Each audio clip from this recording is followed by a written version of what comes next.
according to the specs on that Me Cool, on the ONN from Walmart, when you look at 8 gigs of internal memory, you know they're going to have a lot of bloatware on there. And it looks like a lot of them are taking about half of the memory. So you're only left with 4 gigs of RAM. And that remote looks just like the Me Cool. What do you do?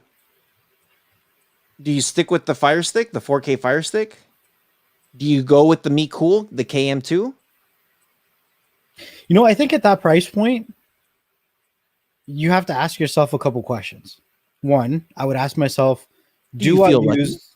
Huh? Do you feel lucky? Do you feel lucky? One, I would ask myself, you know, is having a voice assistant valuable for me? Do I like having a voice assistant? And if the answer to that is yes, then who do I prefer? Do I prefer Juanita or do I prefer GTV? Because they're both good devices at those price points. Now, I'm just reading this thing. It says it does not support Dolby Atmos. It doesn't. And it also does not support Dolby Vision or HDR10 Plus. Now, I think this is going to be a great device if you're not throwing a bunch of stuff at it. Because we have to keep in mind two things. 8 gigs of memory can still hold quite a bit because we've ran Fire Sticks with almost, you know, it'll probably have roughly about the same space as the Fire Stick. However, this is priced at the same point as the regular Fire Stick, not the 4K Fire Stick. How much is the KM2 then?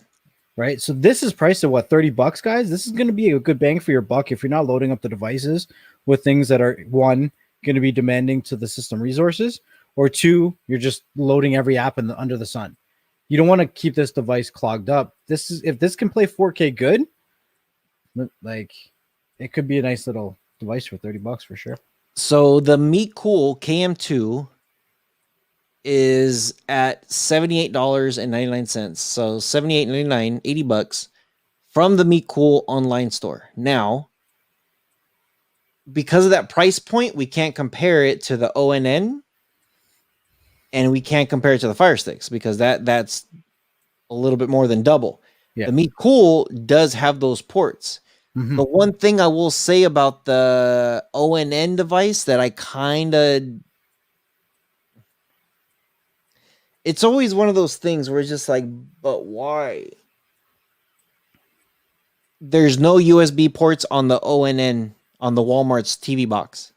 Yeah. There's no USB ports, which means you have to buy an adapter. You got to do this. Honestly, more money. The more I read about this thing is actually the more I wouldn't buy it. I wouldn't buy it. Personally, I wouldn't buy this one. Nope. I would do the 4K. I would, for that price point, I would do the 4K Fire Stick, because the 4K Fire Stick supports Dolby Vision, Dolby Atmos, and HDR10 at the exact same price.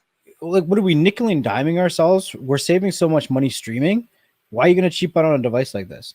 Yeah. At the end of AFTV's review, Elias says the remote's quirky, system freezes, strange system apps, bad image quality with too few to display options. And what he says here is pretty accurate. He says they're inexperienced in software, so there's bugs, right? This is the first device that ONN is really pushing out like this, right? If I was to get a device from them, I'd probably wait for their second gen, or for at least them to push out a couple updates. But still, it has no ports. Doesn't have the full access. Like, yeah, you get 4K, but you don't get all the high quality sound. Yeah, I don't know, man. I don't like it. Oh, Surgeflex is here. He says, everybody relax. He's here. Yeah, I don't know, man. I personally don't. I don't know. I don't like it, man.